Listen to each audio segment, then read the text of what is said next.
Keiner hat Bock auf euch. Ihr seid der Letzte auf die Scheiße. Seit rund einem Jahr sorgen Klimaaktivisten für Aufsehen. Haut ab. Verpisst euch, komm. Arbeit. Weil wir das jetzt gerade als einzige und sehr effektive Chance sehen, die Regierung zum Handeln zu bewegen. Schießen die Aktivisten damit vielleicht übers Ziel hinaus? Oder ist es der letzte Schritt, weil sonst einfach nichts passiert?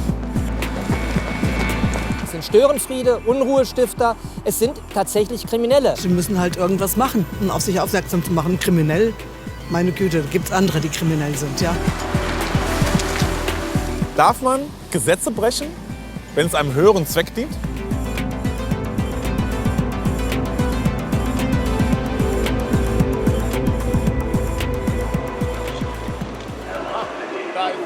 Am Frankfurter Hauptbahnhof bin ich mit Lina verabredet. Sie ist Studentin und seit einem Jahr bei der Klimabewegung Letzte Generation aktiv. Auf der Durchreise nach Berlin nimmt sie sich Zeit, mit mir über den Sinn der radikalen Aktionen zu sprechen.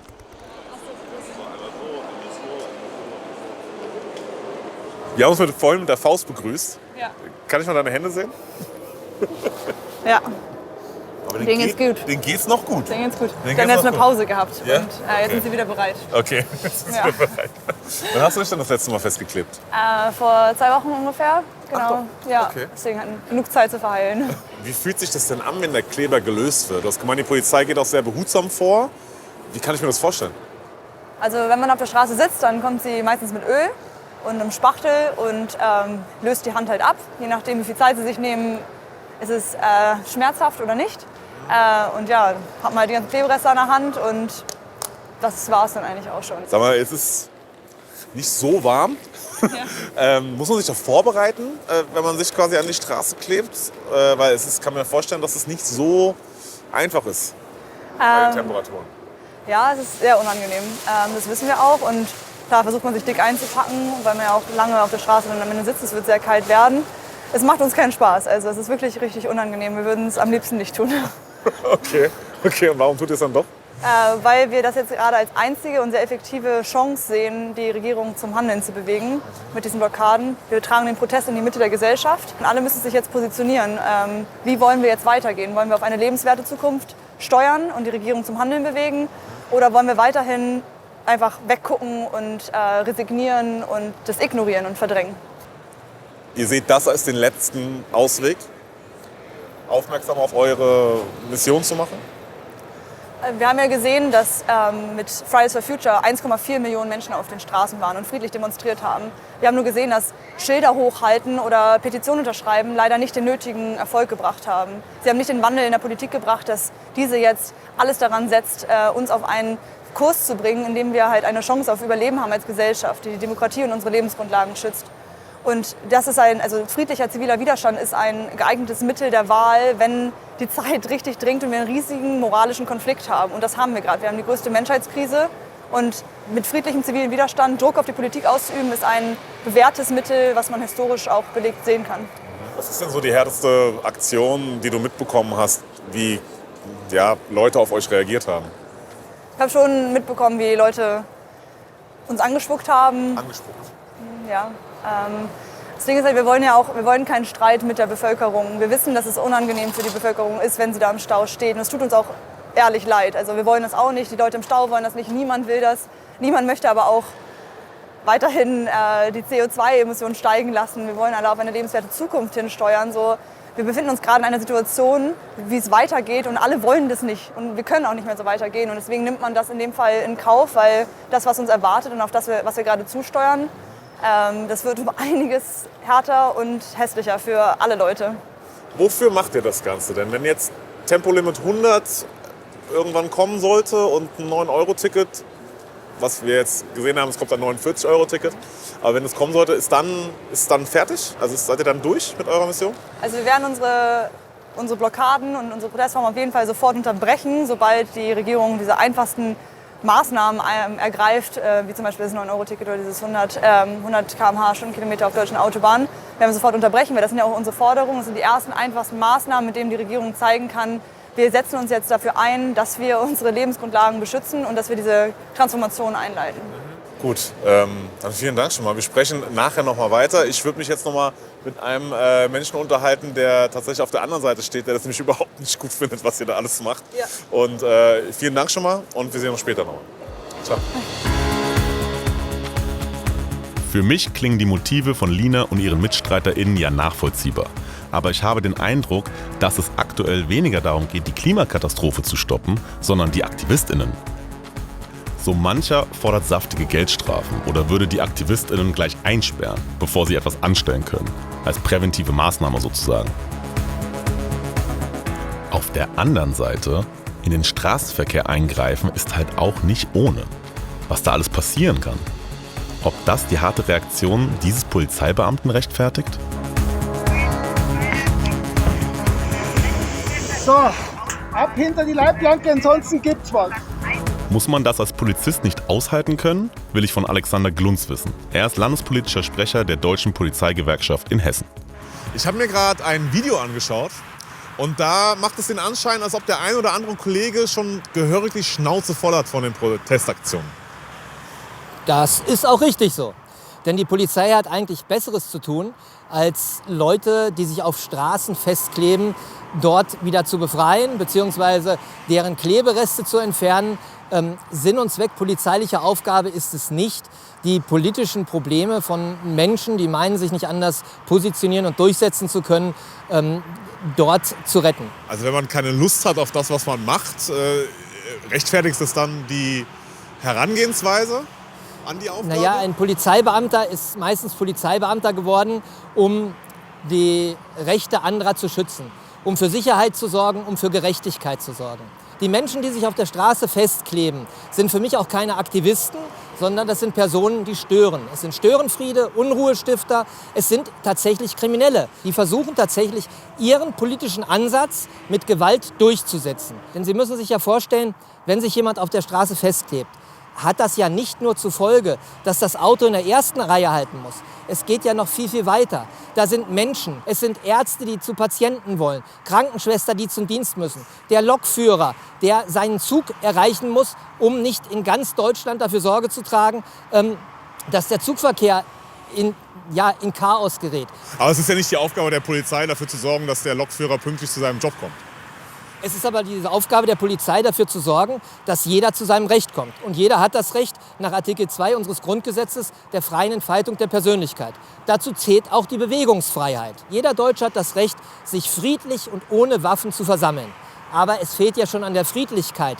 Denn wer sich auf der Straße festklebt und damit gewaltsam andere am Fortkommen hindert, ist nicht mehr friedlich. Was steht denn auf dem Spiel? Ich finde tatsächlich, wenn ein Rettungswagen nicht durchkommt und dadurch möglicherweise Menschenleben gefährdet werden, da steht sehr viel auf dem Spiel. Haben Sie schon mal mitbekommen, dass eine Aktion sehr kritische Folgen hatte oder beinahe Folgen gehabt hätte? Wir haben bei den Personen, die damals gegen die Aktion im Dannenröder Forst protestiert haben und sich an den Autobahnbrücken heruntergelassen haben, wo die Autobahnen auch gesperrt werden mussten, da kam es zu einem Verkehrsunfall, der schlimme Folgen hatte, wo es Verletzte gab. Und das ist ein kausaler Zusammenhang. Hätte man diese Störung nicht begangen, wäre es nicht zu diesem Unfall gekommen. Ziel eines Protestes oder des zivilen Ungehorsams an sich ist ja zu stören, aufzufallen, Aufmerksamkeit zu schaffen. Was wären denn Ihre Vorschläge, wie man anderweitig diese Aufmerksamkeit bekommt?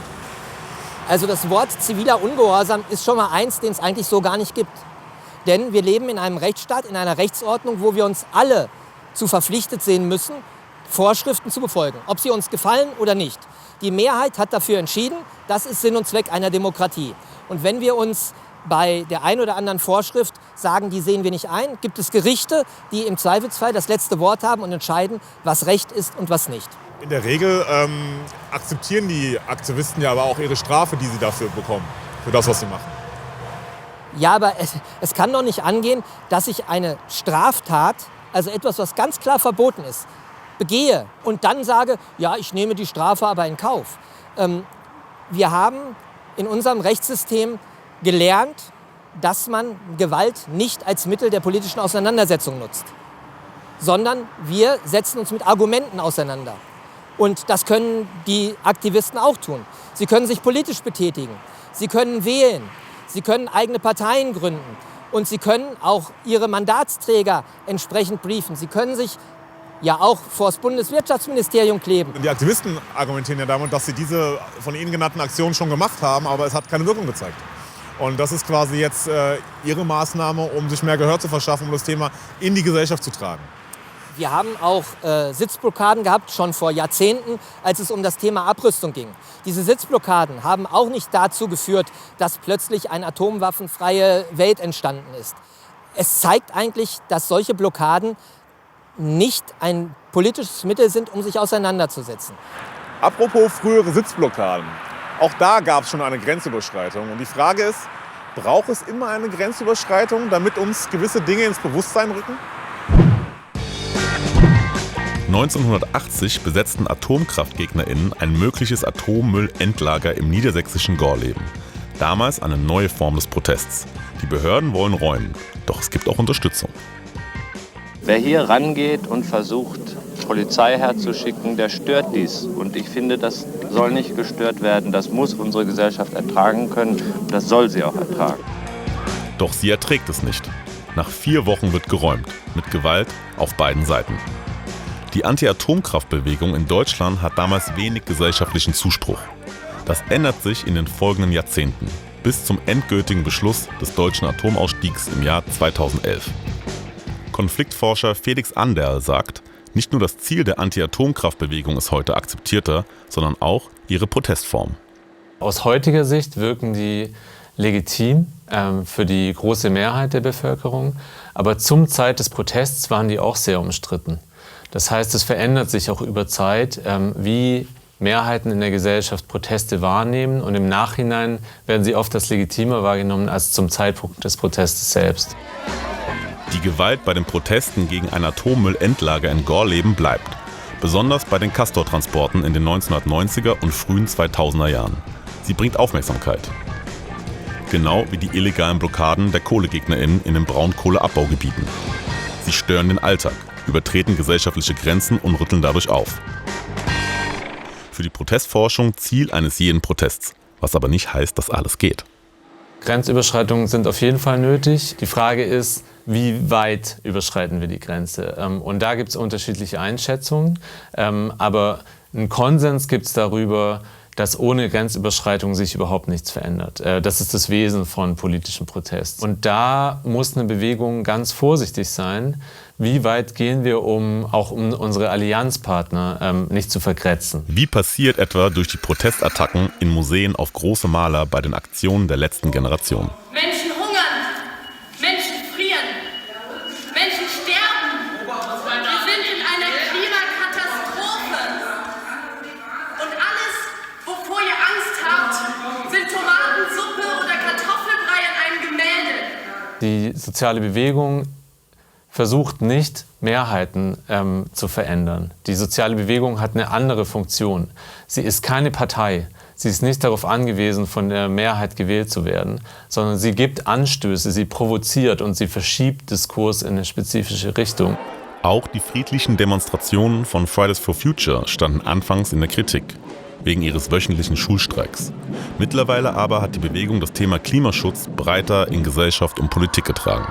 Politisch ist den KlimaaktivistInnen allerdings zu wenig passiert. Die Reaktion von Teilen der Klimaschutzbewegung: mehr Grenzüberschreitungen, radikalere Aktionen. Die AnhängerInnen der letzten Generation etwa besetzten den Berliner Flughafen. Aber verzichten wegen solcher Protestaktionen tatsächlich mehr Menschen aufs Fliegen? Bringen solche Protestformen die Bewegung näher an ihr Ziel? Den Erfolg einer Bewegung zu bemessen ist extrem schwierig. Die Anti-AKW-Bewegung ist eigentlich ein gutes Beispiel, weil heute können wir sagen, die waren erfolgreich. Also Atomkraft in Deutschland wird jetzt tatsächlich abgeschafft. Und für uns Protestforscher ist dann ganz schwierig zu sagen, was war denn jetzt der ausschlaggebende Punkt? War das gar nicht die Bewegung? Aber wichtig ist, glaube ich, zu sehen, dass Bewegungen die Politik nicht umsetzen, sondern Bewegungen bereiten den Boden dafür, dass gesellschaftlich sich Meinungen verändern und politische Entscheidungen daraufhin getroffen werden. Ob es der letzten Generation tatsächlich gelingen wird, mit solchen Aktionen das Thema Klimaschutz stärker in die Gesellschaft zu tragen? Wir benutzen Laufen Sie! Was soll ich mit dir diskutieren? Du bist dumm. Laut ARD Deutschland Trend sehen 82% der Bevölkerung beim Klimaschutz großen oder sehr großen Handlungsbedarf. Das geht über Altersgrenzen hinweg. Aber wenn es um die konkreten Aktionen der letzten Generation geht, wird sie von einer deutlichen Mehrheit abgelehnt. Vielen Dank, ciao. Ich bin in Frankfurt Höchst und will mit den Menschen hier ins Gespräch kommen. Was halten Sie davon, wenn AktivistInnen mit Straßenblockaden ihren Alltag stören? Haben Sie mitbekommen, dass sich Klimaaktivisten auf die Straße kleben? Natürlich. Haben Sie nicht mitbekommen? Natürlich. Wie finden Sie das? Ich finde es okay. Wenn einfach die Politik sich nicht ausreichend darum kümmert, die sind ja diejenigen, die mit dem Klimawandel leben müssen, wenn sie erwachsen sind oder wenn sie älter geworden sind und ihre Kinder. Und sie müssen halt irgendwas machen, um auf sich aufmerksam zu machen. Kriminell, meine Güte, da gibt es andere, die kriminell sind. Ja. Okay, also Sie sehen das nicht als kriminelle Tat, sondern Sie sehen es als notwendigen zivilen Ungehorsam und notwendigen Protest. Okay. Es ist eine sehr bescheidene Aktion, ja, weil die geschädigt werden, die am wenigsten dafür können. Wie sollte ein Protest denn sonst aussehen? Vielleicht die Autos verbarrikadieren von den Politikern, die mit ihrem dicken Mercedes dann zum Regierungsgebäude fahren, anstatt mit dem Fahrrad zu fahren. Das wäre sinnvoller, sowas zum Beispiel. Ne? Proteste finde ich gut, aber so auf diese Art und Weise, wenn wirklich eine Gefahr besteht für die anderen Autofahrer oder Reisende am Flughafen, finde ich das nicht gut. Das geht nach meiner Einschätzung so ein bisschen zu weit. Okay. Ja, aber Sie grundsätzlich diese Proteste oder die Aufmerksamkeit muss kommen. Ja? Und man muss halt bei solchen Aktionen auch überziehen teilweise. Sonst würde die Bevölkerung oder die Politiker nicht wachgerüttelt, denke ich. Ohne Gewalt, aber mit gewissem Nachdruck, Protest zu äußern, finde ich gut. Einerseits findet man gut, den Aktivismus, andererseits sind aber die Methoden vielleicht nicht gerade die richtigen. Warum? Also, ja, ich weiß nicht, wenn man was versucht zu erreichen, aber dadurch hält man jetzt irgendwie den Verkehr auf oder so. Aber muss Protest nicht stören? Ich meine, klar, einerseits ist es gut, weil die Leute sprechen darüber, ja, das ist ja der Punkt. Aber die Frage ist, will ich auch negativ auffallen oder will ich positiv auffallen, ja? Okay. Also, ob die Leute halt sagen, ja, finde ich eine coole Aktion, mache ich mit.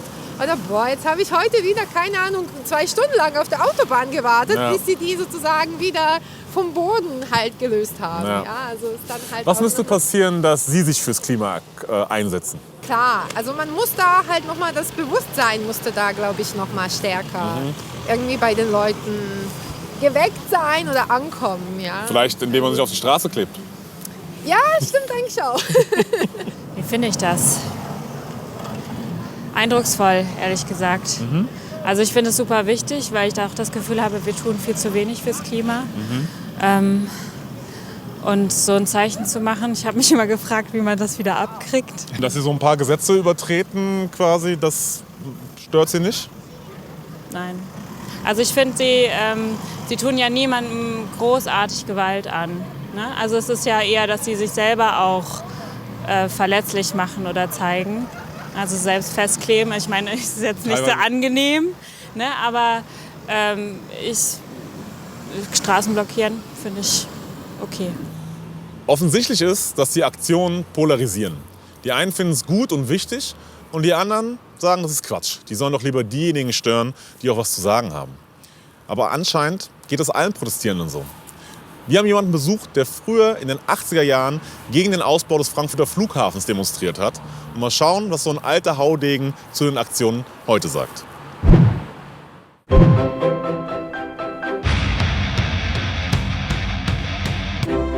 Ungerechtigkeit ist etwas, was mir absolut zuwider ist.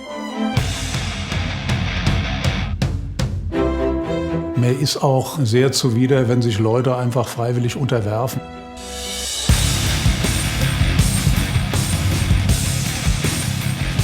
Da sitze ich oben auf so einer Baumaschine, die da was baute an der Startbahn West.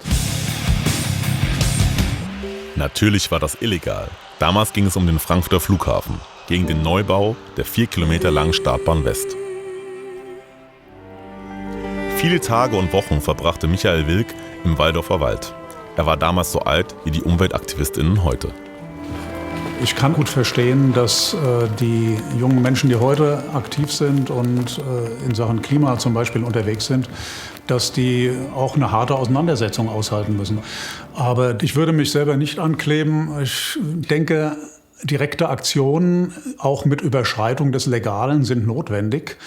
Aber ich würde mir wünschen, dass sie nicht als Objekt Menschen sozusagen hineinziehen, die nicht unbedingt freiwillig und mit großem Vergnügen morgens um 7 blockiert werden. Weil das sind eher Sachen, wo ich denke, man sollte die Menschen eher gewinnen. Michael Wilk arbeitet heute als Allgemeinmediziner und Notarzt in Wiesbaden. Er geht immer noch auf Umweltdemos, aber meistens hilft er in seiner Freizeit in Kriegsgebieten. Seit 2014 in Syrien.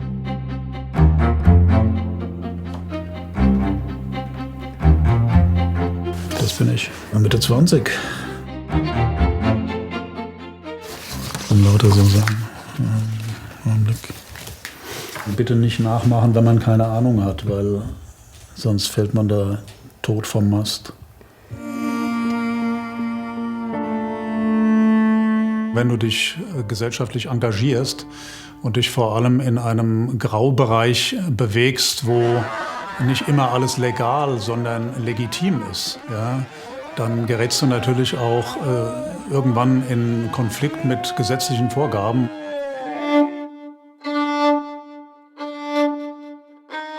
Die jüngeren Leute heute denken immer, sie hätten die Baumhäuser erfunden.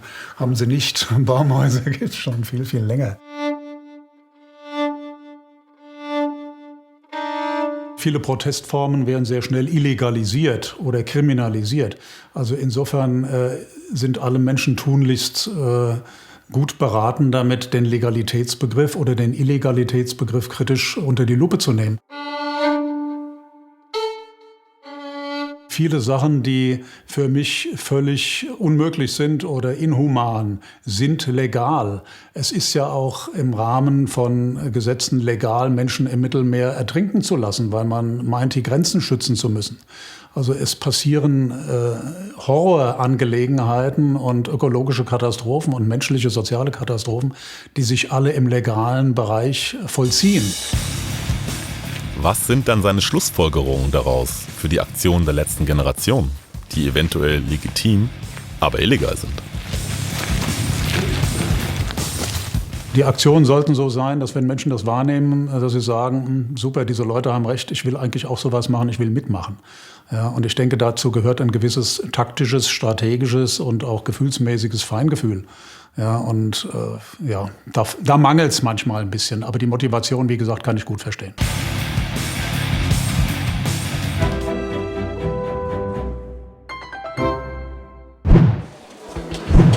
Nicht legal, aber legitim. Von Gandhi über Martin Luther King bis zur Friedens- und Klimabewegung. Protestierende berufen sich seit jeher auf das Recht auf zivilen Ungehorsam, wenn sie Gesetze übertreten, um auf Missstände aufmerksam zu machen. Gesetzlich weder vorgesehen noch erlaubt, wird ziviler Ungehorsam von verschiedenen Denkschulen als moralisch legitimes Protestmittel verteidigt. Aber was zeichnet ihn aus? Ich bin an der Frankfurter Goethe-Uni verabredet mit der Juristin Samira Akbarian. Ich frage mich ja so ein bisschen, was unterscheidet zivilen Ungehorsam vom normalen Rechtsbruch? Also wenn ich jetzt in eine Bank gehe, beziehungsweise eine Bank überfallen würde und sage, ich protestiere damit gegen das Bankensystem, begehe ich dann zivilen Ungehorsam?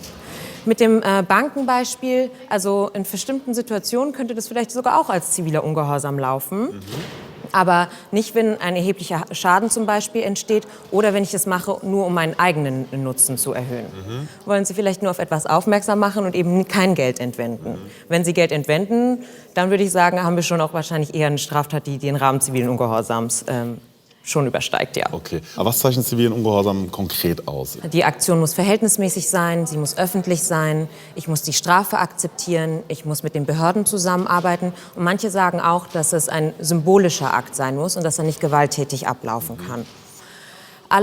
Fast alle diese Kriterien, bis auf vielleicht die Gewaltlosigkeit, sind aber relativ umstritten. Also es ist die Frage, was bedeutet Verhältnismäßigkeit beispielsweise? Das ist immer eine Frage, oder wer bestimmt das, was verhältnismäßig ist und was nicht. Genau. Oder muss ich überhaupt die Strafe akzeptieren? Ist das so eine Voraussetzung? Wenn wir zum Beispiel an Whistleblowing denken, dann ist es doch schon auch vielleicht eine sehr harte Strafe, die ich dann akzeptieren muss. Und vor diesem Hintergrund würde ich sagen, dass es immer auf den Einzelfall ankommt, ob eine Aktion legitim ist und als ziviler Ungehorsam gilt oder ob sie diesen Rahmen überschreitet. Jetzt geht natürlich die Polizei und der Staat entsprechend vor gegen jetzt auch in dem konkreten Fall letzte Generation, die AktivistInnen. Und es ist sogar von Präventivhaft die Rede. Warum lässt man sie nicht einfach gewähren? Ich glaube, wir müssen einmal unterscheiden zwischen Legalität und Legitimität. Ein Protest kann aus verschiedenen Gründen legitim sein, aber muss nicht unbedingt auch legal sein. Und dann kann man vielleicht auch muss man vielleicht auch gegen diese Proteste vorgehen. Ob man dafür jetzt Präventivhaft einsetzen muss, ob man dafür jetzt neue Straftatbestände einbringen muss, das wage ich zu bezweifeln. Also wir haben ein Rechtssystem, das auf verschiedene Proteste, auf verschiedene Straftaten reagieren kann. Und diese Mittel können auch ausgeschöpft werden. Aber wir sollten uns wirklich vor Augen halten, dass diese Personen bisher nicht angefangen haben, andere Menschen direkt zu verletzen oder auf eine Art und Weise sich einzubringen, in der sie aktiv versuchen, vom anderen aus da Schaden anzurichten. Was sie machen, ist bisher, ihren eigenen Körper, ihre eigene Jugend, ihre eigene Verletzlichkeit da reinzubringen. Und vor diesem Hintergrund fände ich persönlich so eine Präventivhaft, die so früh schon ansetzt, wie wir das jetzt beispielsweise in Bayern beobachtet haben, unverhältnismäßig. Ich bin wieder mit Lina unterwegs. Was bewirken solche Diskussionen bei ihr und ihren MitstreiterInnen, will ich wissen. Wird das dazu führen, dass sie ihre Aktionen überdenken? So sehr ich die Beweggründe teile, ich habe Zweifel, dass die Klebeaktionen auf dem Asphalt oder in Museen dem Klima nützen. Lina, da drüben ist das Museumsufer. Es gab auch Aktionen, wo Kartoffelbrei an Gemälde geschmissen wurde. Was bringen solche Aktionen dem Klimaschutz? Bei diesen Kunstaktionen ging es ganz klar darum, die Gesellschaft aufzurütteln, wachzurütteln. Und da gehört Irritation auch dazu. Wenn so eine Aktion gemacht wird und eine Message verbreitet wird, dann rüttelt das die Gesellschaft auf. Und man muss halt sich auch fragen, was sind die Gründe dahinter? Man lässt es ja nicht einfach nur stehen und sagt, da ist was passiert, da ist Kartoffelbrei an einem Gemälde. Aber warum machen das Leute? Das machen auch Leute auch nicht zum Spaß. Und darum geht es genau, dass wir die Leute irritieren, damit sie sich irgendwie selbst hinterfragen, was da gerade los ist und sich dann wenigstens mit den Fakten beschäftigen. Weil das erwarten wir von den Leuten, dass sie wenigstens sich mal damit beschäftigen, mit dem, was da gesagt wird, während Leute so welche Aktionen machen. Aber es ist doch so weit weg von dem eigentlichen Thema Klimaschutz. Lenkt es nicht komplett ab? Das sind Aktionen, die gehört werden. Wir haben ja gesehen, dass diese Kunstaktionen mehr Empörung in der Gesellschaft hervorgerufen haben, als dass ein klimafeindliches, ein verfassungswidriges Klimapaket verabschiedet wurde oder dass wir die 1,5 Grad nicht mehr einhalten werden. Und die Regierung wischt das so vom Tisch, aber das gibt keine Empörung. Und da sehen wir, dass das funktioniert, dass das die Aufmerksamkeit bringt, die wir jetzt auf dieses Thema lenken müssen. Denn wir müssen uns alle darüber unterhalten, dass wir in eine Klimahölle rasen. Wie weit wärst du bereit zu gehen? Ich wünsche mir so sehr eine lebenswerte Zukunft, nicht nur für mich, sondern auch für die nachfolgenden Generationen, für meine Freunde, für meine Familie. Und dafür bin ich gerade sehr viel bereit zu geben. Also wir können unseren Widerstand jetzt nicht unterbrechen, weil das tut die Klimakatastrophe auch nicht. Ich werde weiterhin auf die Straße gehen. Freunde von mir sitzen jetzt gerade im Gefängnis. Am Anfang war das für mich etwas, ich habe mich damit auch kritisch auseinandergesetzt. Ich habe das am Anfang auch kritisch beäugt, aber ich habe gesehen, dass das richtig Potenzial hat, dass wir auf eine lebenswertere Zukunft steuern können, wenn wir aufhören, in fossile Energien zu investieren und den Leuten zeigen, dass eine lebenswertere Zukunft möglich ist. Würdest du ins Gefängnis gehen? Wenn die Regierung uns lieber wegsperrt, als die einfachsten Maßnahmen umzusetzen und sie damit so umgehen will mit der Bevölkerung, die halt die ganze Gesellschaft beschützen möchte, dann ja. Krass, wie entschlossen Lina ist und trotzdem so entspannt wirkt. Vielen Dank, dass du dir Zeit genommen hast. Was steht denn jetzt noch an?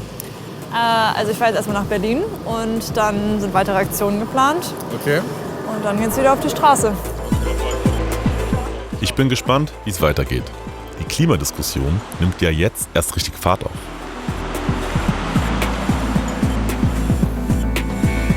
Während Lina auf dem Weg nach Berlin ist, finden schon wieder die nächsten Aktionen statt. Es ist schon beeindruckend, mit wie viel Mut und Engagement sie sich immer wieder in Gefahr begeben. Aber ob die Aktionen so richtig sind, Am Ende wird es wahrscheinlich nur die Zeit zeigen. Fest steht auf jeden Fall, dass wir so wie bisher nicht einfach weitermachen können.